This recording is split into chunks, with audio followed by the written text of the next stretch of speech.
What's up, YouTube? It's Boston Sport Fan 91 coming at you on New Comic Wednesday.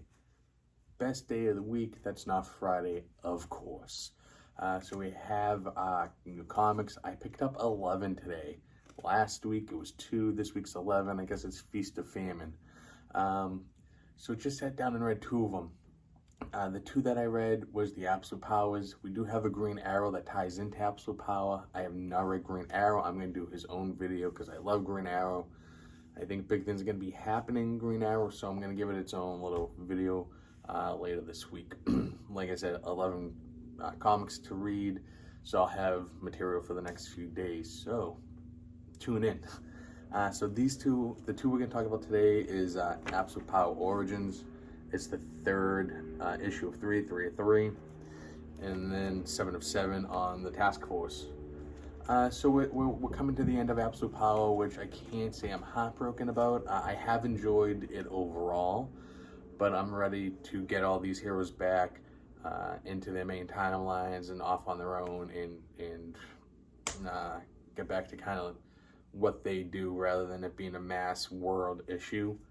Also ready to see what goes on with Absolute Batman, Absolute Superman, Absolute Wonder Woman in the Absolute Universe. I guess kind of similar to the Ultimate Universe over in Marvel.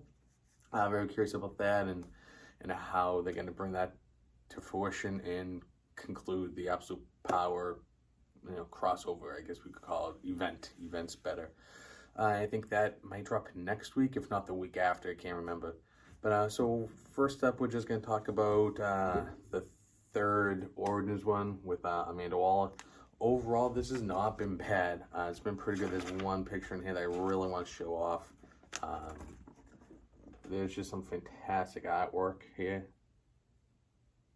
Really cool Batman.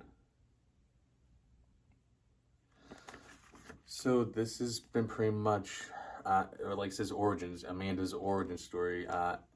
Issue 1 was more of, I guess pre-government, what we know her to be, and kind of what led her into her current life. 2 was a little more current time, and 3 it was just all what's going on and what her future may look like with her family. It was a rather slow read, very geared towards her family and her life. Amanda Waller is just a horrible person.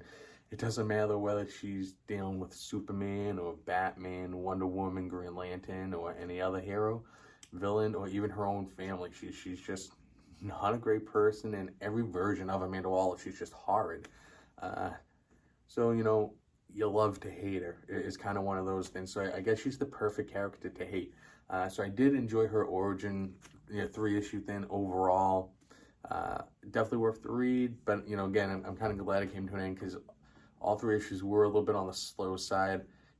I like to get a little look into her life and see what kind of motivates her and when she gets her ideas, and see that it's just not to strangers that she's horrible. She's horrible to, even her own children, that you'll find out in this issue. She's been banned from her grandchild. Neither one of her sons really want anything to do with her. Her daughter certainly wants nothing to do with her. And it just goes to show that Amanda is just not the best person. Task Force, 7 of 7. Again, I've enjoyed it overall, but glad it's coming to an end. Ready to get things going. So, the last of the Amazons, these machines that have been going around stealing powers, goes across the pond, goes over to Europe area, and over there to attack the heroes of Europe and other countries over on that continent. So, I personally didn't know any of the heroes in this.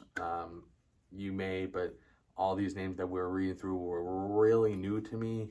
So I find a little bit on the boring side just because I really didn't care about any of these characters. I don't know a single name.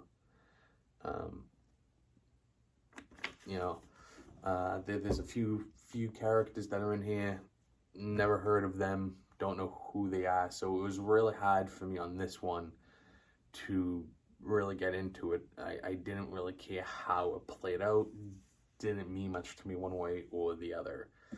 So, I mean, if you know the characters, the art was great. The story flowed, well, if you knew who the characters were. And if you care about these characters, it's fantastic. If you're like me, and you kind of lost and confused on who some of these or most of these characters are, it's probably not going to be the most fun, exciting read. But again, I've said in other videos, say it again, I have to read of an event, almost every issue, or so it'll go nuts. It kills me not to read every single tie-in. Sometimes I do. It really depends on how invested into the story and the arc I am. Absolute Power, like I said, it's been good, but it hasn't been fantastic. The only thing that seems pretty consistent with the Absolute Power is all the artwork, in my opinion, has been pretty awesome. The colors more, I'm more into colors than I am the drawing. On some of them, I'm into the drawing part of it, but I can do a subpar story. Say take Green Lantern, I can take a subpar Green Lantern story as long as it has all the flashy colors and everything I love about Green Lantern so much. But so 7 of 7 on this one. We're all done with Task Force, which not heartbroken. It was good overall. It was kind of a dud though, the last one. The 7th out of the 7th was a little bit of a dud, just to the point where, again, I didn't know these heroes. I can't even remember all their names to tell you their names. So there's a little bit of dud on that one. But other than that, looking forward to reading the rest of my pickups. I think I have 9 of them now. So I'm going to start reading those and posting other videos throughout the course of the week. Thanks for the view. Smash that like button. Drop your name down below so I can follow you back. Let me know what accounts you have. And let me know what you thought of Absolute Task Force and Absolute Origins. Did you like it? Do you not like it? Hey, can't wait to hear your opinion as well. Thank you for the view. Smash that like button and talk to you soon. Peace.